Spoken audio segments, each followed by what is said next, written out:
One of the schools in the group of five that has made a lot of noise this offseason and could have a very good chance of not only competing for a conference championship, but maybe knocking on the door of the college football playoff resides in the state of Virginia. We're going to talk about Old Dominion next here on the College Huddle.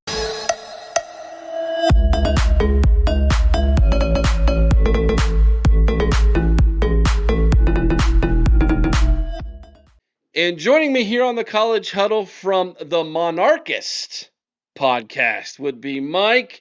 Mike, welcome to the College Huddle. This is the first time we've gotten a chance to podcast together and connect. It's nice to have you on this evening. Thanks for having us, Eric. Happy to be here.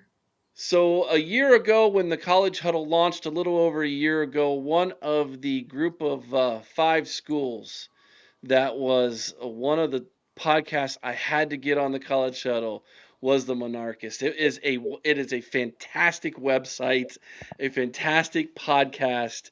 You guys do great work in the state of Virginia for Old Dominion. Tell everybody about your podcast, what you guys do, and man, it's fantastic stuff. I love it. So we joke and we call ourselves the best and only ODU podcast. I think that's because we still are one of the only ODU podcasts out there, and we've locked into that because we now have shows with the women's basketball coach, the men's basketball coach, the baseball coach, both soccer coaches, and then we do our own show for football where we kind of talk about it. But we've had almost everyone at the university on the show in the athletic department. We've been really lucky to kind of meld into this ODU fandom and kind of support the school in a different and cool way. Now, you guys are alum too, correct? I am. Both of our baseball guys are, and then Aaron has a certificate from ODU, but he's a Mary Washington grad. Oh boy, okay. I'm sure he gets a little jostling about from you guys on that one, but yeah, you guys do great work over there. And for those who are new, who are watching this and maybe aren't familiar with Old Dominion, kind of give the backstory here. This is a school that was a smaller school for a while and is joined up now in Division One and is really making a lot of noise. So yeah, we've been a university since like 1962. We were a kind of a 2-year college before that. But so all of our athletic growth has happened in the last 50 years, really. We were D2 for a while, moved up in the late 70s, early 80s to Division One, and we were always a basketball school. We didn't have football from like 1941 till 2009. The original program was for the William & Mary when we were part of William & Mary, and it got shuttered during World War II because of financing and lack of participants. We come back in 2009 and hit the ground running. We joined the CAA for football and kind of just kicked tail enough where we believed we needed to move up pretty quickly. We joined Conference USA in 2014 and recently joined the Sun Belt a few years ago. So it's been kind of crazy how fast this has grown. We went from playing in a stadium that was built in 1930 and really had no upgrades other than an end zone facility. And now almost nothing is left of that original stadium. So a lot of growth in this 15 years or so of Old Dominion football. Yeah, it's been fascinating to watch, and I'm a big jersey guy. I like just kind of looking at team colors and things. I gotta tell you, Old Dominion's got some of the sweetest colors, dude. That is a sweet color combination with the navy and the baby blue or powder blue. What kind of blue do you guys call that? Has that got a certain name to it?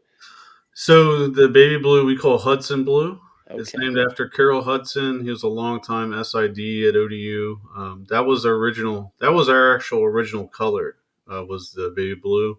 And we started incorporating navy more often in like the 90s and 2000s. And for a long time, we didn't have much Hudson other than kind of like a an accent color. And then the last few years, we've adopted it more and more. The baseball team's always worn it.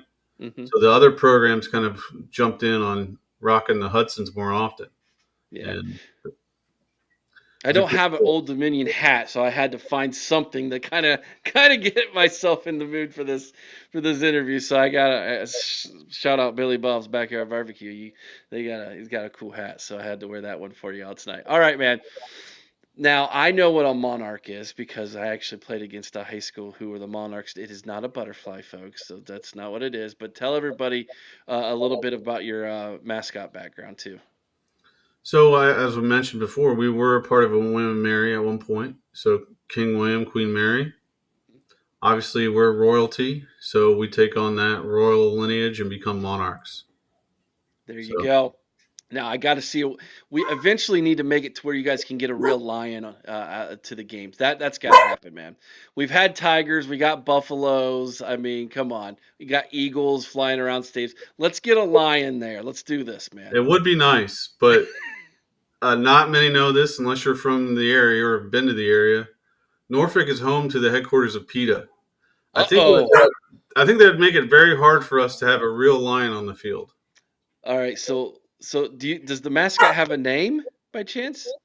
Big Blue. All right. So Big Blue the lion, sponsored by PETA. There you go. We get you marry the two together and you bring it together. I think we can make this happen. The College Huddle and the Monarchist Podcast, we're changing the world together, man. All right, dude. Let's dive into a little bit about this team, this season, the coach, and whatnot. So, this is year number 6 or 5 for coach for the So his coach. first year was the COVID year. So Okay. this is technically year 6, but his 5th year actually coaching games because we're in a vacation hotspot, Virginia Beach area. The governor made it very hard for us to play football during COVID. We could only have 25 people in this in an outdoor meeting space during that football season, making it impossible to play football during COVID. So the first year he gets no football, and then ever since then we kind of been digging out of that hole because I think that one year not playing football hurt us quite a bit. Yeah, I would think so. So, but he's hovered around 500 every single year. Um, what's the fan base think of Coach Ricky as far as like they have his support and there's no talk about we should look elsewhere or anything yet. Just this is our guy. It's kind of split. So you have a part of the fan base that realizes how much of he's changed the program in the last few years.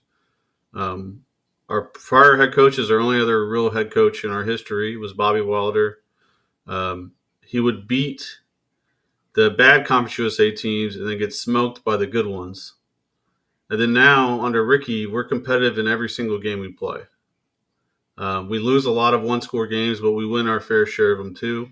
And there's a lot of fans that I kind of recognize that that's a big change for our program. But then there's the other group that's just still not happy with the results because if you're not making bowl games regularly or occasionally having a chance at the conference title, they're not happy, and that's understandable. But that's kind of like the two subsets of our fan base right now. Interesting, interesting. So in preparation, I watched a couple interviews with the guy. He seems to do very well with the media. I'm sure you've had opportunities to talk to him, interview him, etc. What is Coach Ronnie as far as personality and how he deals with the media, the players, etc. If you could kind of describe to somebody your perception of him and maybe talk a little bit about what kind of culture he has there in Old Dominion. All right, so with the media, he's great with the media. He'll answer anything you ask, but he is kind of a secretive head coach. So there's certain topics that he won't want to dive into, and just figuring out how to get him into the zone to talk about his program is kind of it takes a little time for you to figure that out. He's funny. He's got a great sense of humor. He's smart. He's a Ivy League grad. Hmm. Um, as for what was the other thing, the culture. Yeah, like what describe the culture he's built there. So he's building a culture of accountability. His whole thing is character, and compete on competition. So there's been this issue with quarterback play whether who's the starter. He never names the starter because he wants them to earn it. Um, kind of that was a question in the portal whether we'd be better off in the portal if we could guarantee starting spots. That's something he doesn't guarantee. Um, kind of makes it harder to recruit a guy coming from P4 who's coming down to play more if you're not going to tell him you're guaranteed to start. But I think it's a great way to build a culture because everyone on the team knows if they put the work in and they play their tails off, they have a chance to see the field. And we've seen that in his roster construction. Guys that are freshmen playing significant minutes, or just the transition from the guys coming to campus and becoming impact players. It's built that a lot more, and we have a much deeper team than we've ever had before. Yeah, you do, and like I said, from what I'm gathering from the intel of people who I talk to in the circles and the group of five people who I respect, a lot of them are pretty high on Old Dominion this year, which tells me that he has done a tremendous job, I would say, in developing talent. Is Coach Ronnie a developmental coach, you think? I absolutely, and I think you have to be at this G5 level. Obviously, you can recruit really well, maybe get a bunch of portal and JUCO kids and turn a program around quickly. But he's made this a competitive program year in and year out the last 4 years um, through his developmental process. Our defensive coordinator, I also would give him a lot of credit for what he's been able to do with the linebacker position because that's his group. Um, it doesn't matter who's in on the field; those guys are producing. And at the G5 level, we got to worry about guys getting poached every year in the portal when they start producing at a certain level. And it's kind of been like clockwork at the linebacker spot where one guy's gone, another guy comes in, and you forget that guy even was there last year. So I do got to give this coaching staff a lot of credit for what they've been able to do preparing and getting these guys ready to play on Saturdays. Sure. And so, looking at the future for this team in 2025, and do you think those expectations have risen to a place where, uh, you were talking about, being 500, getting the bowl games, and that's kind of what a portion of the fan base is expecting. But do you think that that's at a place now to where it's like, yeah, that's probably what the expectation should be this season? Uh, there's a growing number of fans that expect us to compete for the Sun Belt Championship this year, and I Yeah. think that's a fair expectation. He has been here 6 years. We haven't we have put a lot of good seasons together in conference play, um, but we haven't really been there in the final week with a chance to go to the championship. And I think that's one thing he needs to do if he wants to definitely earn an extension and have it supported by the entire fan base. Excellent. So, before we dive into the schedule here and talk about that, I know you have some interesting insight, being that your website does a lot of work with the collective there at Old Dominion. Talk a little bit about that and a little bit about what you guys do on your website for them.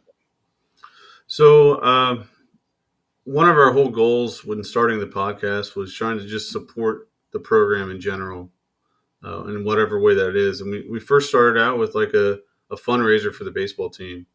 That fundraiser is in year 5 now, and we've raised over $40,000 for the baseball team in that time just through social media.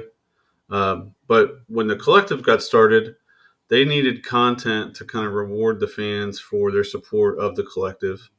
And we signed on immediately. It was a no brainer for us. And with that partnership, we have coaches shows, we have soccer, baseball, basketball, but we also have a lot of recruit interviews and a lot of recruiting content that you're not going to get anywhere else because we're getting it straight from either the staff or those recruits. Excellent. So if you have stumbled on this video and you are Old Dominion fan, we will put the link for their channel down in the description notes below. Go check that out. If you're just dying for Old Dominion content, these are the guys that they're going to give it to you, and they're going to give it to you behind the scenes as well. So definitely worth the opportunity to pick that up and pay for that, my friends. So go check that out, everybody. So if Coach Ronnie's going to earn that extension and possibly a nice little pay raise in 2026 and beyond, he's going to have a successful season this year. So let's go ahead and let's talk about this upcoming um, schedule for this season. And I got to tell you, I'm pretty excited about week one because I'm a Big Ten guy by nature, being a Buckeye fan, and Coach Signetti came in and made some waves last year, I guess you could say, in a roundabout way. And so, week one, the old JMU coach over there in Bloomington, Indiana, you guys make a trip to Hoosierville, and I just got done doing the Indiana preview with our College Huddle sister podcast from Indiana, the Hoosier Huddle. And we were talking about their non-con schedule. And when I read through those, he told me, he said, listen, we believe Old Dominion is going to be a group of five school who's going to compete to be potential college football playoff team. That is not a gimme for us. You guys are on their radar. So game one, week one, right off the bat, I think that there's an opportunity for Old Dominion to make a lot of noise. Do you agree? Yeah, we had a chance to do that last offseason going into South Carolina. South Carolina, we put them to the ropes. We gave them that game. Yeah.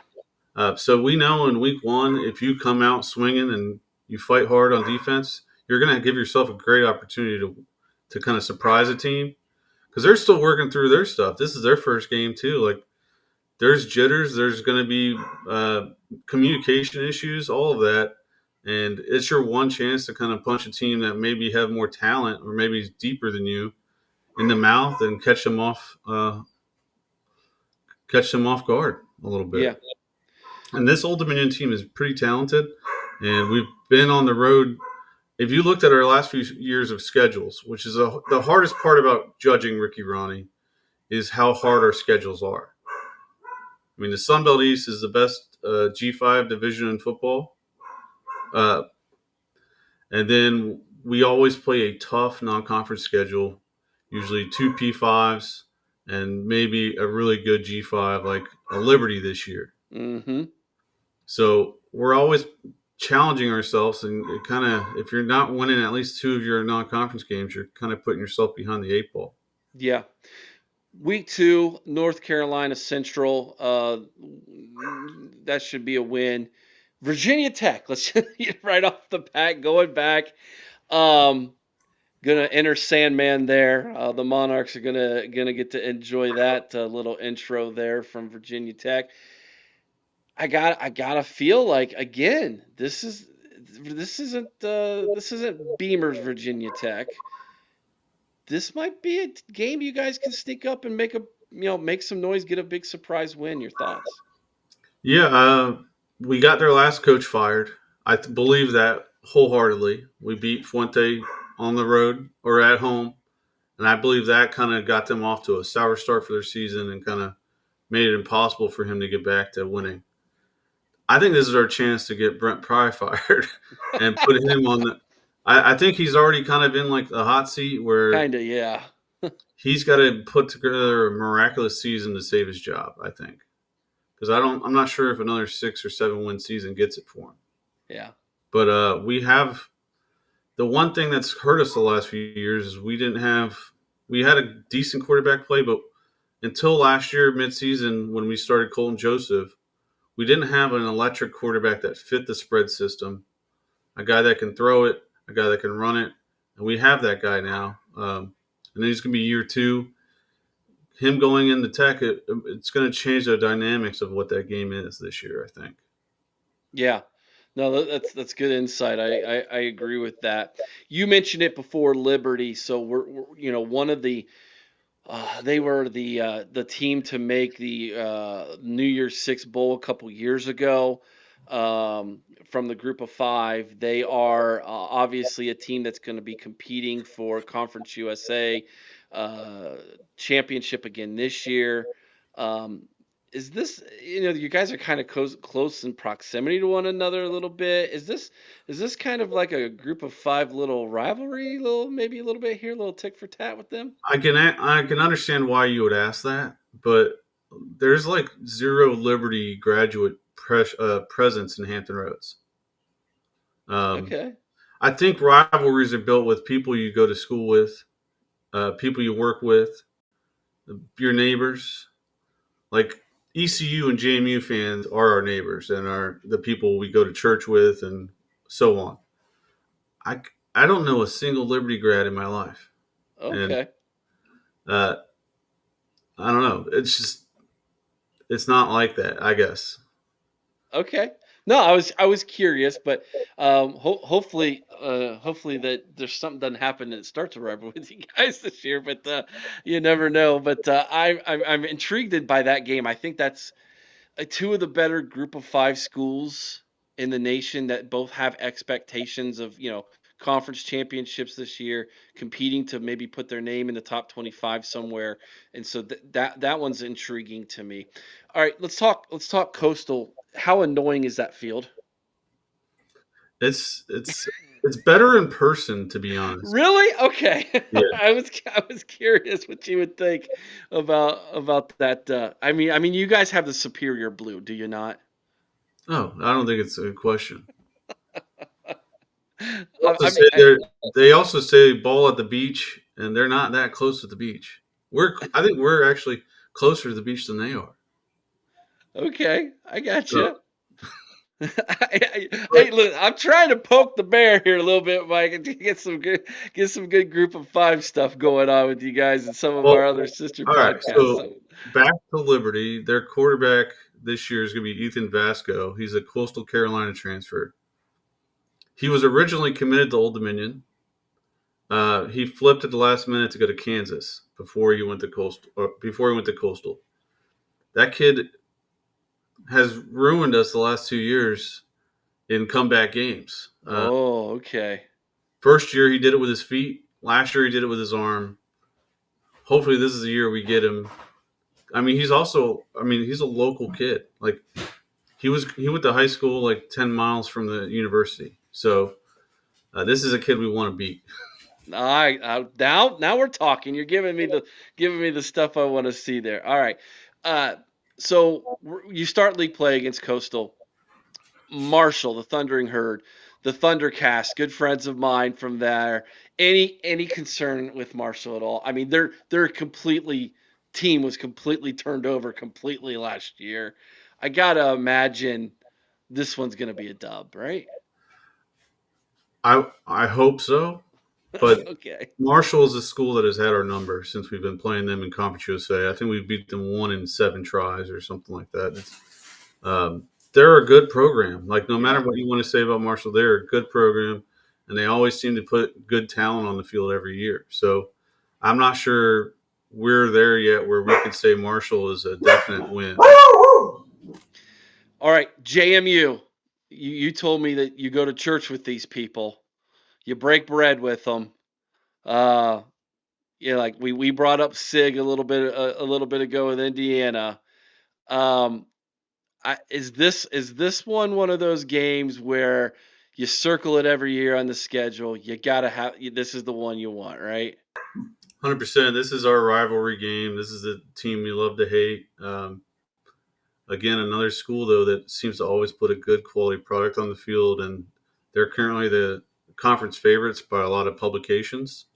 Uh, but last 2 years it's been a dogfight, and I think this is a year we have if we want to win the division, win the conference. This is a game we have to win. All right. Um, Appalachian State. They're a school that, by the way, I think they might have the prettiest baseball stadium in the country. That thing looks gorgeous. The pictures, at least. I've never All right. been there. I'll say this: it's Okay. pretty in the fall when there's no baseball being played on it. Okay. That's what all the pictures are of when the It leaves is. changing You're colors. right. You're right. I can't argue with you on that one. Okay. All right. I'm gonna chop that one up as a win for you guys. That's fair. Well, Okay. You'll take that one. All right. yeah, All right. Tell me about University of Louisiana Monroe here. I'm assuming that's who ULM is. I'm guessing. that's correct. So they play in a very weird stadium that gives them kind of an edge. I've heard it's not anywhere close to a hotel, so you're driving in like an hour and a half to the stadium from where you're staying. So there's a leg up there. Their visiting locker room only has space for 50 people. So you have to change in sections and you can't meet as a whole team. Those are the kind of edges they get for having a bad stadium. mm, And last year they upset JMU at home. So they're not a team like you can really overlook when they're at home. We should be the much better team, but those kind of advantages on the road, they kind of throw your whole game day preparation off. gotcha. Okay. Now we come to the last three games of the season. We'll leave the Georgias here for the last second. Troy.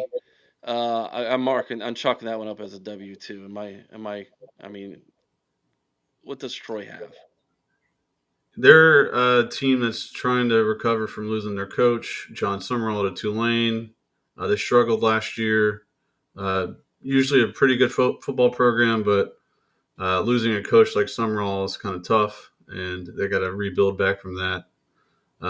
I would say that's a W. I think that's our Thursday night game. Last year, we hosted Georgia Southern on Thursday night and blew them out of the water. Night games in Norfolk are electric. I think that's one that should be in our favor. Georgia Southern is sort of we have a weird long history with them. Oh, tell me. So when we were in the FCS, we had this quarterback named Taylor Heineke that just lit up the scoreboard. He broke the record for yards in a season, yards in a game. He was electric. But both years we had games that went down to the wire in the playoffs that we lost to Georgia Southern.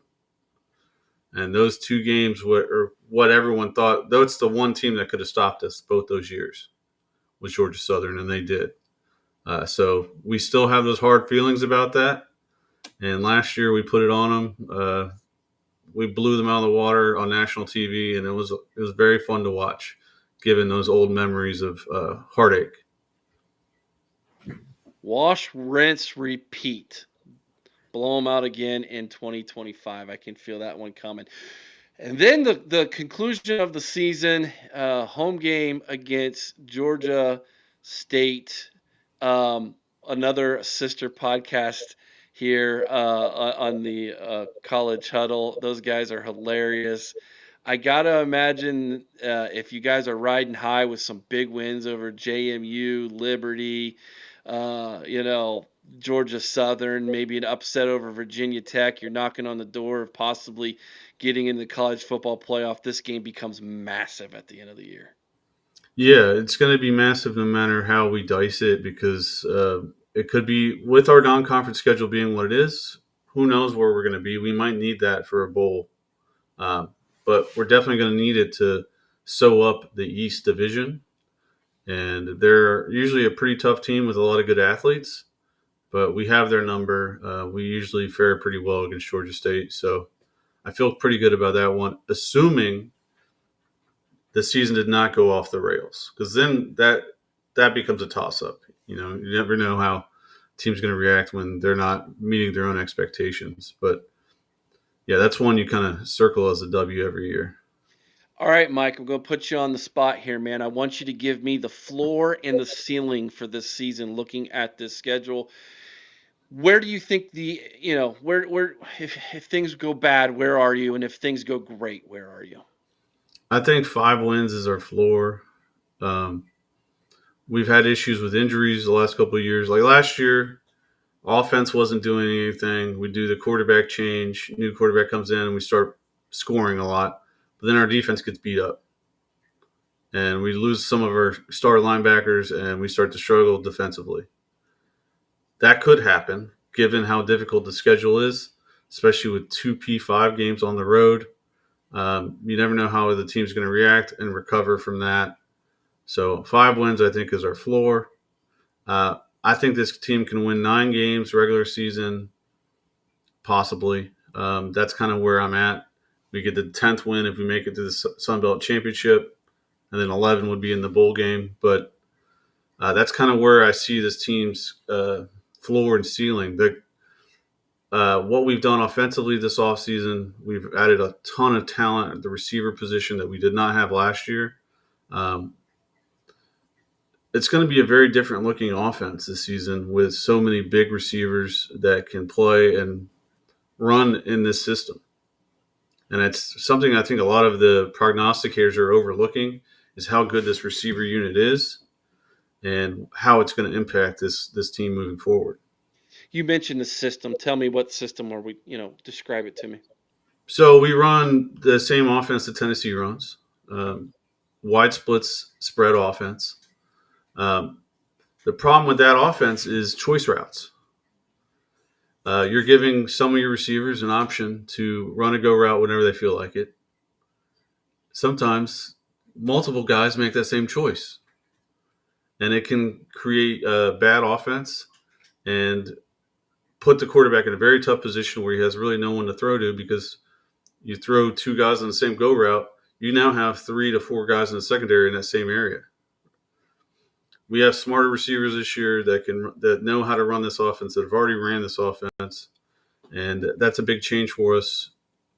On top of having a quarterback we know that can make the plays.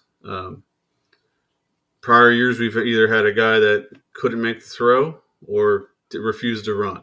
You know what I mean? Like this, our top 2 quarterbacks are very talented, know how to run the system. It's been since 2016 that we've had a good quarterback room like this, and it kind of shows in our record where 6 wins is kind of our cap. So I'm very excited about this season just because of the depth at receiver, the depth at quarterback, the talent on the line. And we have the best defensive linebacking unit in G5 football, and I don't think people realize that until they start looking at the numbers and who's on our team. Jason Henderson is our star linebacker. He's a 2-time All-American, was a freshman All-American, and he's close to breaking the tackle record for NCAA. Like, the guy's a superstar. Last year we didn't have him, and our defense didn't drop off that much until late in the season when injuries kind of mounted. We've been able to develop more linebackers because of that, and now we're looking at the situation where we have 5 talented linebackers with only 4 spots to play them, plus good depth behind that. So it's going to be really interesting to see how we manage the linebacking situation this year, because the guy that came in and replaced him last year was an all-conference player, Koa Natala. Now we have 2 guys that play the same position that are all-conference talent. So it's a very exciting time to be an Old Dominion fan, but the schedule is never fair to us. And it's kind of a bear, and it's the only reason I wouldn't say our floor would be higher is because of that schedule. Fair enough. Who are the leaders on this football team, if you had to name a few of them? So Colton Joseph, the starting quarterback, he is kind of taking the reins as the leader. Zach Barlev on the offensive line, he's our best offensive lineman. He's getting looks from the NFL right now, but leads by example. Funny guy in the locker room, smart. And then on defense, you got Jason Henderson, Koa Natala, and Jalil Colbreth, 3 of the linebackers. Great leaders, always leading in the workouts in the weight room, and leading on the field. I would add Chris Trinidad to that group. He's a defensive lineman. But yeah, we have a really good, solid core of leaders on this team that are kind of itching to kick off against Indiana in August. Yeah. Well, it's definitely going to be it's definitely going to be an interesting season for Old Dominion. I've got my eye on you guys, and I've had my eye on you guys just because of your podcast because you guys are that good. But I've caught a couple Old Dominion games in the last few years, and you guys are fun to watch. It's a good product, and you're always like you said, you're always right there. You're in close games, and I think this is the year for Old Dominion to kind of bust through that door. I do feel that this is going to be a very good football team this year, if I do say so myself. Mike, tell everybody where they can catch you once again, my man. All right, so all of our content lives on the prideofodu.com. That is the Pride of ODU. That is the ODU collective. All of our content lives there. We also have a YouTube account. You can watch most of our stuff there. The paywalled stuff, though, is on the prideofodu.com. You can find us on Twitter, ODU Monarchist, and same on Facebook and Instagram. And if all else fails, just head on over to thecollegehuddle.com, go over to Group of Five. Actually, you just go over Group of Five, go down, you'll find Old Dominion. There they are, and all the links are right there on their College Huddle page, my friends. If you haven't, and it's your first time, please consider subscribing to the channel. We really do appreciate everybody's support, and please let us know what you think about what we think down in the comment section below. We appreciate all of you. Have a good year, Mike. But my last question is this. If I were to happen to somehow get to an Old Dominion game, what chant would I need to know? What do Old Dominion fans say to each other so that I can fit in? It depends on your age. So Oh, okay. We got multiple here. Got the it. college kids like saying roll arcs. Okay. I have it, or they say roll narcs. I'm sorry. And I have a problem with that because Okay. monarchs, if you look at it in the dictionary, it's split up MON dash arcs, right? Yeah. And they call us narcs. And I don't like it because that's not the correct shortening of that word. A narc is someone So, who tells on somebody. right, which is not great. But yeah, just say go big blue. Like it's the simplest way to fit in. All right, go Big Blue. Gotcha. And talk about the Lion, Big Blue. I really think we need to make that happen. I think we need to make a phone call to PETA and get them behind getting Big Blue out there on the field. I think The that should. Virginia Zoo is less than a mile from campus, There we so we go. have lions that could to definitely make the trip. It's more about having the handlers in the right situation. We're not as lucky as LSU to have a big encampment for a tiger. I think that would be the only way we could ever do it is if we had one that lived on campus, I think like the tiger. yeah. I think so. But we can make that happen. I think PETA's got plenty of money. They could flip the bill for that. I will say Ricky Rahne has kind of given us a new mascot. It's not an officially recognized mascot, but he adopted this working dog to train it for the first 2 years. His name is Hudson. If you ever watched that Virginia Tech game where we beat them a couple years ago, uh, there was a big segment on him during the game and showed him as a puppy. Now we're on Hudson 3 because after they get trained, they go out and actually go work as service animals. So we're on Hudson 3 now, and that partnership remains. So we have a cute Labrador that's always on the sideline. Oh, okay. Well, you can go on Amazon.com and buy him a mane, and then we can marry these two together. There we go. That'll work. All right. When that happens, you heard it here first on the College Huddle with Mike from the Monarchist. Man, thank you so much for joining me, my friend. I appreciate having you on. Again, please subscribe to the channel, like the video, everybody. Leave us a comment down in the comment section below. Till next time, Mike. Thank you so much. Go Big Blue. Go Big Blue, go Monarchs. Thanks, Eric.